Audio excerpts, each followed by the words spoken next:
Hi வணக்கம் எல்லாருக்கும். இன்றைக்கி உங்கள் லவ் ரிலேஷன்ஷிப் எப்படி இருக்குது, எந்த மாதிரி போகுது அப்படிங்கிறத பற்றி ஸ்பிரிட்ஸ் கிட்ட கேட்கலாம். சொல்லுங்கள் ஸ்பிரிட்ஸ், நம்ம கலெக்டிவ்ஸோட காதல் வாழ்க்கை எப்படி போகுது, காதலின் அடுத்த கட்டம் என்ன, உண்மையான காதலா, எதை நோக்கி நகர்கிறது? ஓகே, 10 ஆஃப் கப்ஸ் வந்திருக்கு. ஸோ 10 ஆஃப் கப்ஸ் வந்திருக்கு அப்படிங்கிறதுனால இந்த காதல் ஒரு முழுமையான ஒரு பூர்த்தி அடைந்த ஒரு ஒரு சந்தோஷமான ஒரு காதல், ஒரு குடும்ப மகிழ்ச்சி அப்படிங்கிறத மீன் பண்ணுற மாதிரி இருக்குது. உங்களோட லவ் ரிலேஷன்ஷிப் வாழ்க்கையில் சந்தோஷமும் அமைதியும் அதே மாதிரி மன நிறைவும் அதிகமாகும் அப்படிங்கிறத இந்த கார்டு சொல்லுது.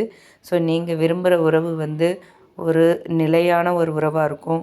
குடும்பத்தில் உள்ளவங்களோட சம்மதத்தோட இந்த காதல் அடுத்த கட்டத்துக்கு போகும். ஓகேவா? உங்களுடைய ரிலேஷன்ஷிப் சரியான பாதையில் போகுது. திருமணம் இல்லை நீண்ட நாள் உறவு அப்படிங்கிற மாதிரியான ஒரு ஸ்டேஜுக்கு போகிறதுக்கான சிக்னல் கிடச்சிருக்கு. உங்களோட கனவு நிறைவேறுற நாள் நெருங்கிடுச்சு அப்படிங்கிறது தான் இந்த 10 ஆஃப் கப்ஸ் மூலயமா யூனிவர்ஸ் உங்களுக்கு சொல்லியிருக்கிற மெசேஜ். Okay, thank you.